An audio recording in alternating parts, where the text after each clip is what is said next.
शिव पुराण सती खंड ने ही उनसे कहा हुआ है कि शिवजी का रुद्र रूप धारण करने के बाद मैंने जगदम्बिका शिवा को सती के लिए उनकी पूजा की और उनसे निवेदन किया कि वे दक्ष की पुत्री होकर शिवजी की पत्नी बने।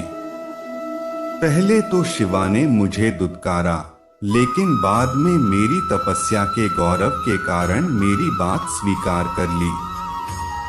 दूसरी ओर दक्ष ने भी शिव की प्रार्थना करके अपने यहाँ पुत्री बनकर शिवजी की पत्नी बनने का वरदान प्राप्त किया।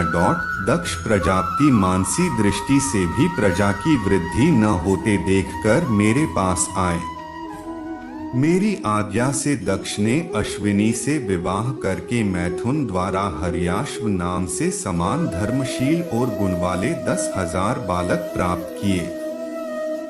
दक्ष ने उन्हें ओगे संतान वृद्धि करने का आदेश दिया। हर्याश्व ने नारायण तीर्थ में भगवान की पूजा करने का निश्चय किया। वहां उनसे तुम्हारा नारद का मिलन हुआ।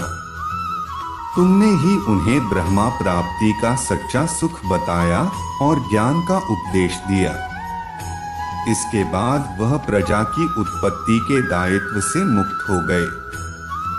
इसके बाद फिर दक्ष ने सबलाश्वगण नामक 1000 अन्य पुत्रों से निराश हो चुके थे, लेकिन इन पुत्रों ने भी ईश्वर चिंतन करने का अपना निर्णय व्यक्त किया और उन्हें भी, हे नारद, तुमने सांसारिकता से विरक्त किया। दक्ष ने तुम्हें श्राप दिया कि तुम एक स्थान पर अधिक देर तक स्थिर न रह सकोगे। कुछ समय पश्चात दक्ष ने 60 कन्याएं उत्पन्न की। इनमें धर्म से 10 कन्याओं का, कश्यप मुनि से 13 का और चंद्रमा से 27 कन्याओं का विवाह कर दिया। इसके बाद 2-2 कन्याओं का भूत अंगिरा और वृषाश्व से तथा शेष कन्याओं का विवाह गरुड़ जी से करा दिया। इन कन्याओं से उत्पन्न हुई संतानों से चराचर जगत भर गया। इधर कुछ समय बाद शिवा ने अपने दिए हुए वरदान की रक्षा करते हुए दक्ष के यहाँ अश्विनी के उदर में प्रवेश किया और समय आने पर जन्म लिया। चारों ओर बहुत आनंद छा गया। अनेक बाल लीलाएं करती हुई शिवा बढ़ती गई और युवती हो गई।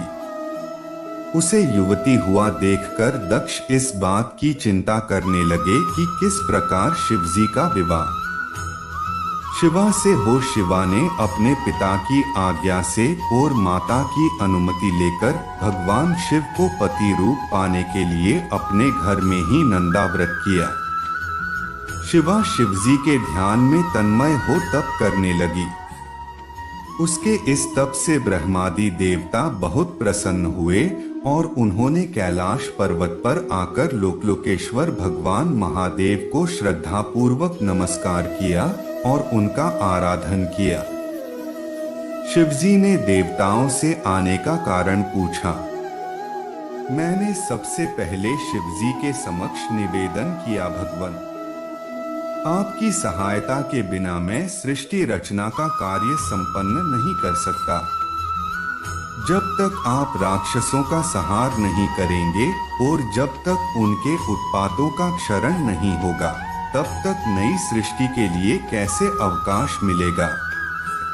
आपने रुद्र रूप में अवतार धारण किया है और आपने ही रूप भेद से कर्म भेद का हमें ज्ञान कराया है।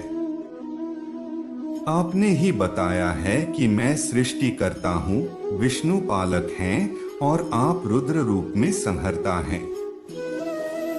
हे परमतत्व शंकर, हम दोनों ने विवाह कर लिया है और आप भी अब विवाह कर लीजिए।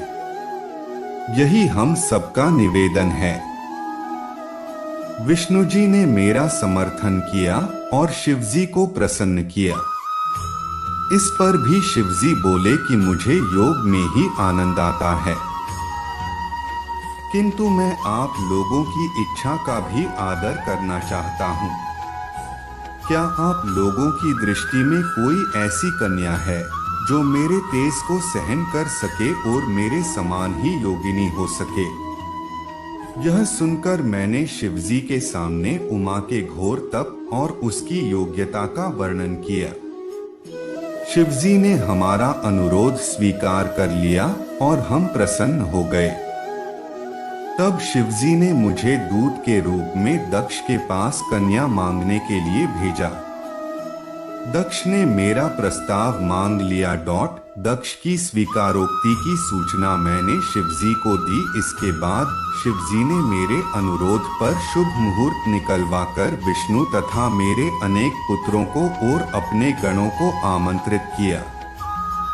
उन्होंने चैत्र शुक्ल त्रयोदशी रविवार के दिन उत्तरा फाल्गुनी नक्षत्र में दक्ष के घर की ओर प्रस्थान किया और वैदिक विधि से कन्यादान किया। इसके बाद एक घटना और घटी। जिस समय शिवजी और उमा